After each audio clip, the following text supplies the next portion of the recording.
오늘 이 시간에는 노아 영원한 안식이라는 제목으로 하나님 말씀 증거하도록 하겠습니다. 요즘 참 사는 게 힘든 것 같습니다. 많은 사람들이 삶의 목적과 의미들을 상실해 가고 있고 무기력감들을 많이 느끼고 있는 것 같습니다. 요즘 사람들의 마음 상태가 이런 것 같습니다. 아무것도 안 해도 피곤합니다. 집에만 있는데도 힘듭니다.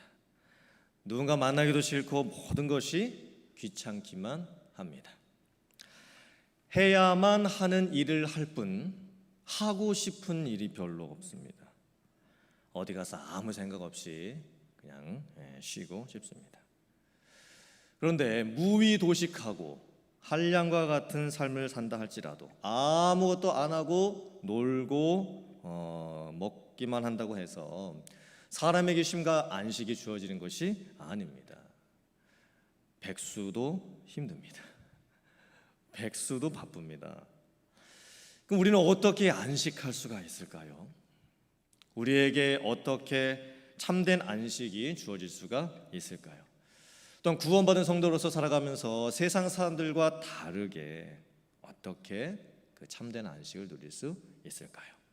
오늘 함께 말씀을 통해서 은혜를 나누길 원합니다.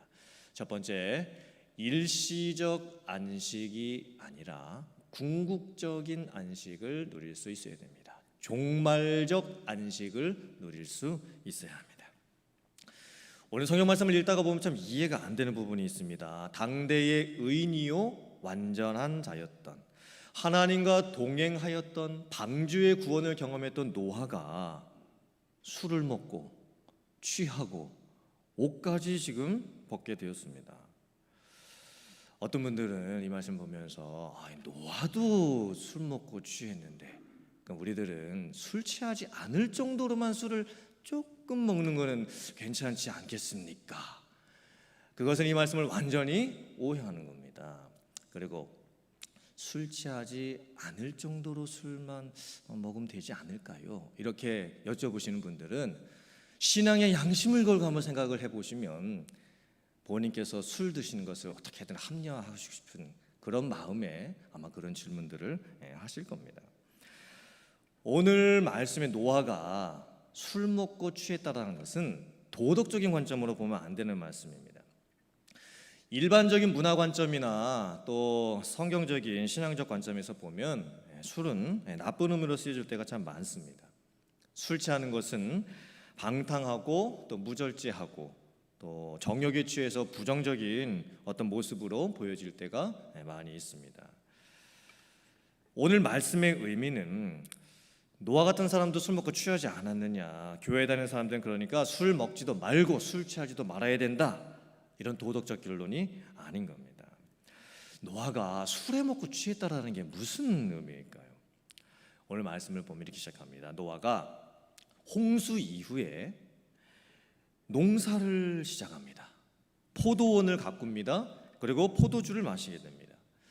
성경을 보면 술이라는 단어하고 포도주라고 하는 단어를 구분해서 쓸 때가 많이 있습니다.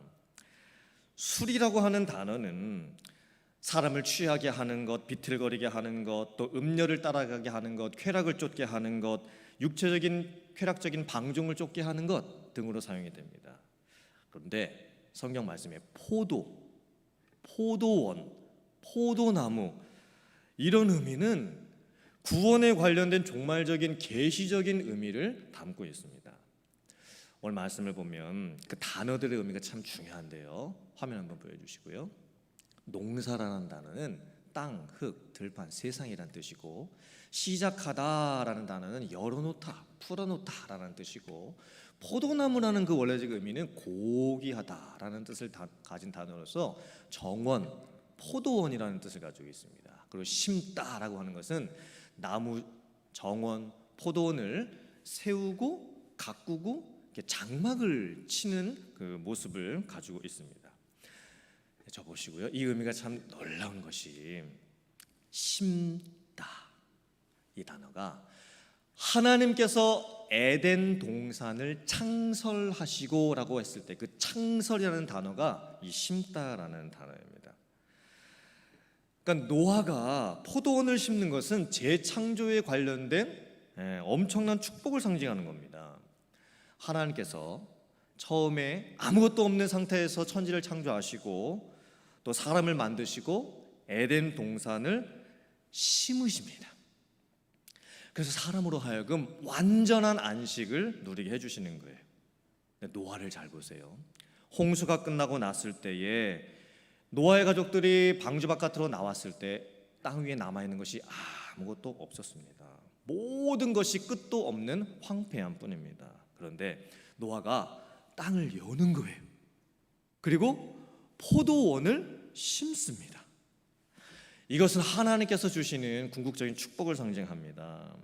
하나님께서 노아를 통해서 재창조의 축복을 허락해 주시고 하나님의 구원을 이루어가는 지금 계시를 열어주고 계시는 거예요. 그리고 노아가 그 땅에서 얻은 수확물을 통해서 포도주를 마시고 취했다. 이 취했다라는 단어를 저희들이 잘 살펴봐야 됩니다. 화면에 한번 보시고요. 취하다라는 단어가 히브리어로 샤카르라고 하는데 이것은 두 가지 의미를 갖고 있습니다. 첫 번째는 나쁜 의미, 부정적인 의미. 이것은 악하다라고 하는 의미를 가지고 있어서 하나님의 말씀을 거역하는 나쁜 행동입니다. 그러니까 술 취한 채 나쁜 생각과 나쁜 행동을 하는 것, 부정적인 평가죠. 근데 취하다라고 하는 이 샤카르의 의미가 두 번째 보면 즐거움, 기쁨, 풍족을 누리다 라고 하는 긍정적인 뜻으로 사용될 때도 많이 있습니다. 그러니까 노아가 땅을 열어서 포도원을 세우고 포도주를 마시고 취했다라고 하는 것은 뭐냐면 홍수 심판 이후에 하나님께서 노아에게 은혜를 베푸시고 노아로 하여금 그 땅에서 얻을 수 있는 기쁨을 얻게 하셨다라는 의미, 최고의 안식과 평안을 누리게 해주셨다는 겁니다. 그러니까 노아가 술 먹고 취했다라는 의미는 우리들이 세상에서 술 먹고 취하면서 어떤 일시적인 만족을 누리는 그런 상태를 이야기하는 것이 아닙니다. 포도원을 세웠다, 포도주를 마셨다, 그리고 취하였다라고 하는 것은 하나님께서 구원 안에 있는 종말적인 궁극적인 만족을 비로소 노아에게 허락해 주셨다라고 하는 뜻을 가지고 있습니다. 이 성경 말씀을 보면 이 포도주의 의미가 참 독특하게 사용이 됩니다. 신명기 29장 6절 말씀 같이 봉독해 보겠습니다. 자, 시작. 너희에게 떡도 먹지 못하며 포도주나 독주를 마시지 못하게 하셨으면 주는 너희의 하나님 여호와이신 줄을 알게 하려 하심이니라. 하나님께서 출애굽하고 나서 광야에서 40년을 지낼 동안에는 포도주를 먹지 못하게 하십니다. 그 이유가 뭘까요? 광야는 일시적인 장소였기 때문입니다. 광야는 정말 끝의 장소가 아니었습니다. 광야는 과정이었고 훈련의 장소였습니다. 광야에서 살아갈 때는 먹을 것도 없습니다. 풍족하지가 않습니다. 하나님이 주시는 만나를 통해서만 살아가야 됩니다. 하나님의 보호하심과 인도하심만을 경험해야 되는 거예요. 광야에서 해야 될 것은 뭐냐면 포도주를 먹어서는 안 됩니다. 오직 하나님께서 먹이시고 입히신다라는 것을 체험해야 되는 거예요. 아무것도 없는 상황에서 하나님만이 전부가 되신다라는 훈련을 해야 되는 거예요. 그래서 광야에 있을 때는 포도주를 먹으면 안 되는 거예요. 그런데 신명기 14장 23절 말씀 같이 봉독해 봅니다. 시작.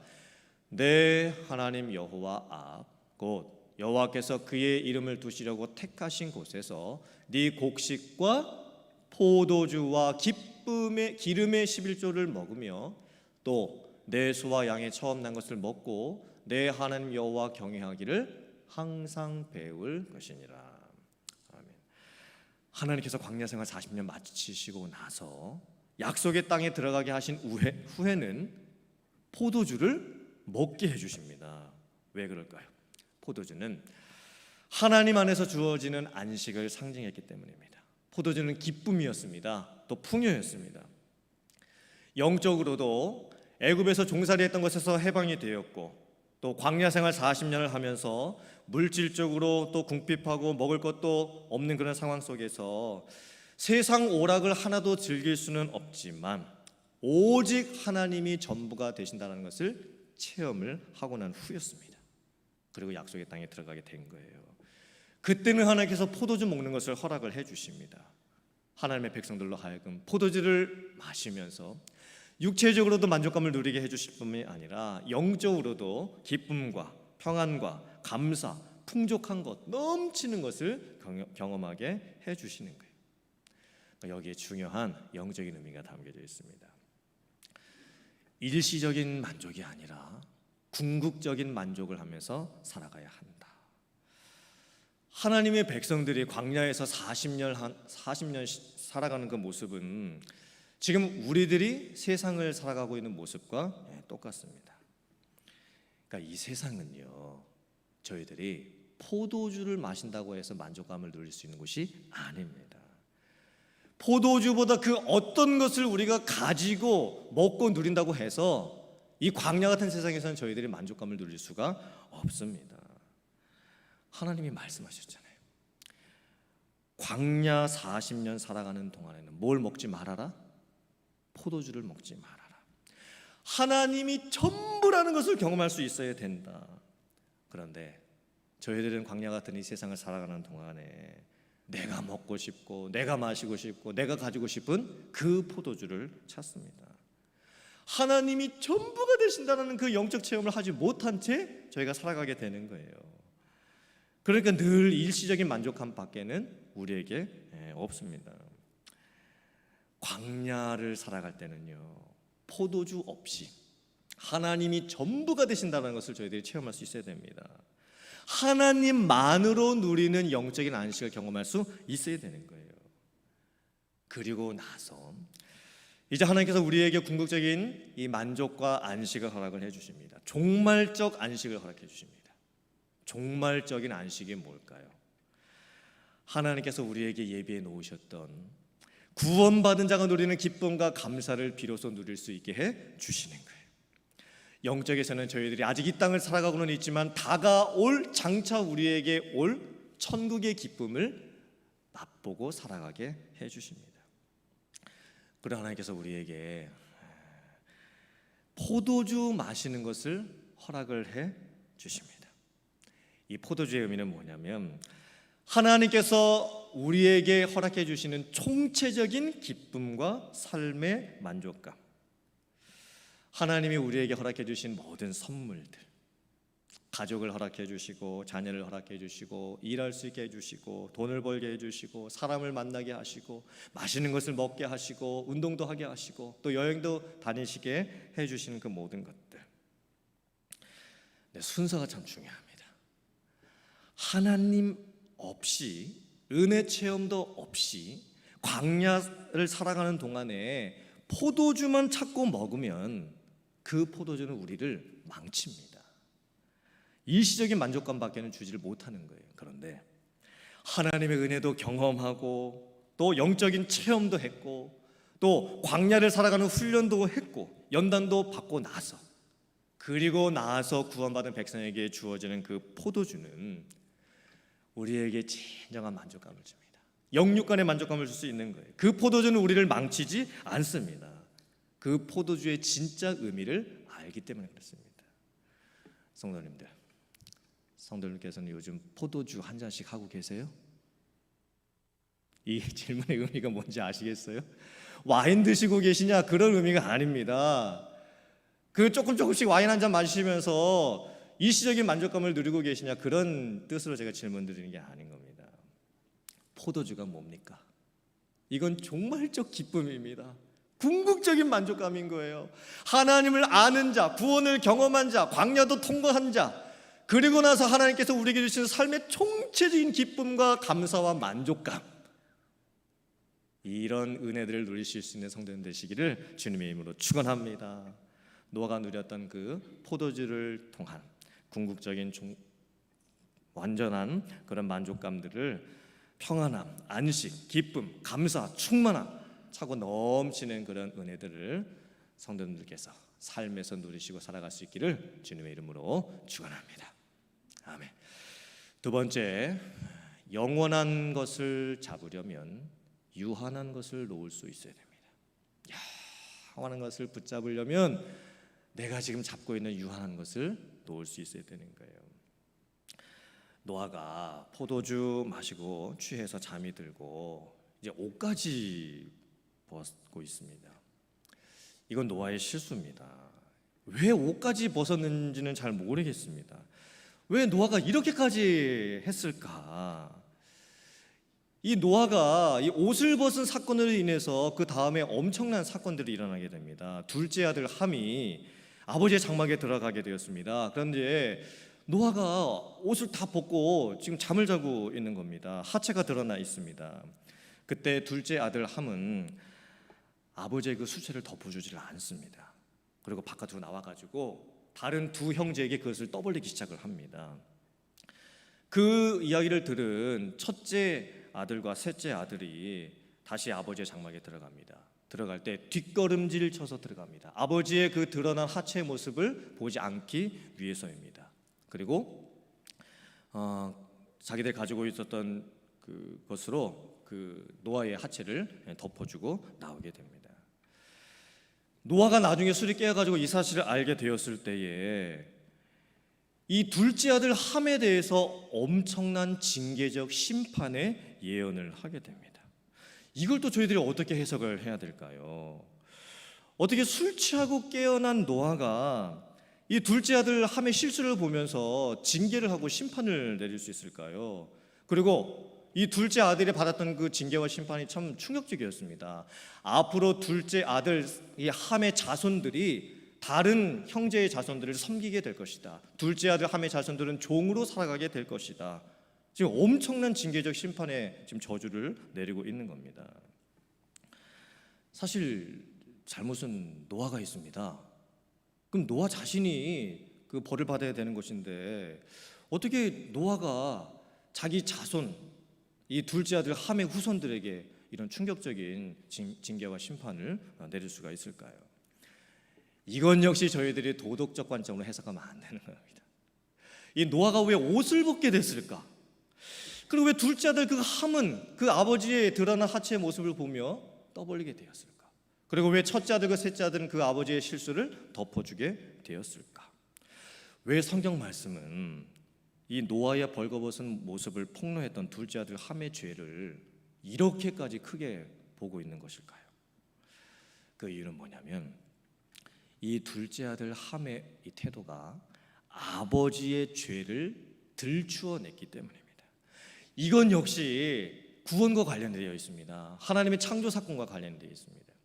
하나님께서 범죄한 아담과 하와의 죄를 보시고 나서 그 아담과 하와가 눈이 밝아지고 서로가 이 벌거벗은 모습을 보고 부끄러움을 느끼게 되고 숨게 되었을 때에 하나님께서 아담과 하와를 위해서 어떻게 해주시죠? 가죽옷을 지어서 아담과 하와의 허물을 가리워 주십니다. 죄를 가리워 주시는 거예요. 그런데 오늘 이 본문에 나오는 이 노아의 옷 벗고 있는 이 모습을 본 둘째 아들 함은요, 아버지의 그 부끄러운 죄의 모습을 노출시켜 버리는 겁니다. 죄를 가리워 줬어야 되는데 오히려 그 아버지의 죄를 적나라하게 노출시켜 버렸던 거예요. 그러니까 이 둘째 아들 함은 그렇게 하면 안 됐습니다. 노아의 이 아들들은 은혜를 경험했던 자들이었습니다. 세상 모든 사람들이 다 심판을 받고 죽는 가운데에서 오직 8명만 구원을 받았습니다. 그렇다고 한다면 이 노아의 아들들은 죄의 심각성이 얼마나 큰 것인지를 깨달았어야만 했던 거예요. 사람이 은혜로 밖에는 살아갈 수 없다라는 것을 깨달았으면 됐었습니다.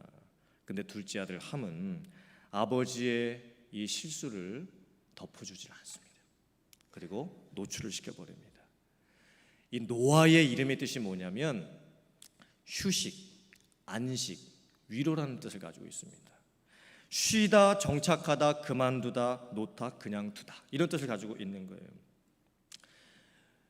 근데 노아의 그 안식을 둘째 아들 함이 깨는 겁니다. 노아의 평안을 깨트리는 거예요. 노아의 실수를 드러나게 합니다. 그리고 노아의 죄를 폭로를 시켜버리는 거예요. 노아는 둘째 아들 함의 자손을 향해서 징계와 심판의 예언을 내립니다. 이 노아의 예언적인 통찰을 통해 가지고 앞으로 둘째 아들 함의 자손들이 큰 고통과 어려움을 겪으면서 살게 될 것을 예언을 하는 거예요. 이 둘째 아들 함에게는 4명의 아들이 있었습니다. 그 첫째 아들이 구스인데 그 구스가 앞으로 이런 삶을 살게 됩니다. 현대인의 성경 창세기 10장 8절부터 9절 말씀입니다. 같이 한번 봉독해 보겠습니다. 시작. 구스는 또 니므롯이라고 하는 아들을 낳았는데 그는 세상에서 최초의 정복자였다. 그는 여호와를 무시하는 힘센 사냥꾼이었으므로 니므롯처럼 여호와를 무시하는 힘센 사냥꾼이라는 유행어까지 생기게 되었다. 둘째 아들 함의 그 아들 구스, 그 구스의 아들 니므롯. 이 니므롯은 그 이름의 뜻이 대적하다, 반역하다라는 뜻을 가지고 있습니다. 그러니까 하나님을 대적해서 자기 자신의 힘만으로 압제를 통해서 백성들을 다스리는 폭군이 되어가기 시작을 하는 겁니다. 하나님의 권위는 무시합니다. 그리고 자기 자신의 힘으로만 살아가려고 합니다. 그리고 전쟁을 연습을 합니다. 사람들 사이에 약육 강식의 모습이 나타나기 시작을 합니다. 힘센 자가 약한 자를 정복하고 다스리게 되는 거예요. 어떻게든 서로 경쟁하고 싸우고 빼앗으면서 치열하게 살아가는 사람들의 모습이 나타나게 되는 거예요. 이 두 손에 뭔가가 쥐어져 있어야만 만족하는 삶을 살아가게 되는 거예요. 이 함의 후손이 받은 경고가 바로 이것이었습니다. 하나님 무시하는 삶을 살게 될 것이고 하나님 없이도 살려고 하는 모습을 갖게 될 것이고 사냥꾼과 같은 삶의 모습을 살게 될 것이다. 이게 얼마나 비참한 모습입니까? 그런데 저희들이 이 세상을 살아가는 삶의 모습도 똑같다라는 거예요. 서로 치열하게 경쟁하고 뺏고 뺏으면서 살아가려고 합니다. 힘으로 서로를 통치하면서 살아가려고 하는 거예요. 지금 저희들의 모습도 그렇게 되어버렸습니다. 또 이 둘째 아들 함의 또 다른 아들이 가나안이었습니다. 가나안은 가나안 민족의 우두머리가 됩니다. 가나안 민족은 하나님을 믿지 않고 우상 숭배를 하는 그 민족들을 상징합니다. 나중에 그래서 어떻게 되는가? 셈의 후손이었던 이스라엘 백성들이 이 함의 후손이었던 가나안 백성들을 정복하게 되는 거예요. 그리고 인류 역사를 보더라도 이 둘째 아들 함의 후손들은 애굽 쪽에 살았던 사람들, 또 아프리카 쪽에 살았던 사람들을 상징을 합니다. 이 함의 후손들은요, 나중에 셈과 야벳의 후손들, 유럽인들, 또 로마인들을 통해 가지고 정복을 당하게 되는 거예요. 결국 이 둘째 아들 함의 이 자손들이 보여주는 이 모습이 뭘까요? 사람들의 죄를 들춰냅니다. 서로 경쟁하고 싸웁니다. 그리고 결국에는 다른 사람들을 정복하고 이제는 서로가 망하게 되는 그런 인생을 살아가게 되는 거예요. 붙잡아도 만족할 수 없는 것들을 끊임없이 찾으면서 손에 잡으려고 살아가고 있습니다. 어쩌면 우리들의 인생의 모습과 똑같은 거죠.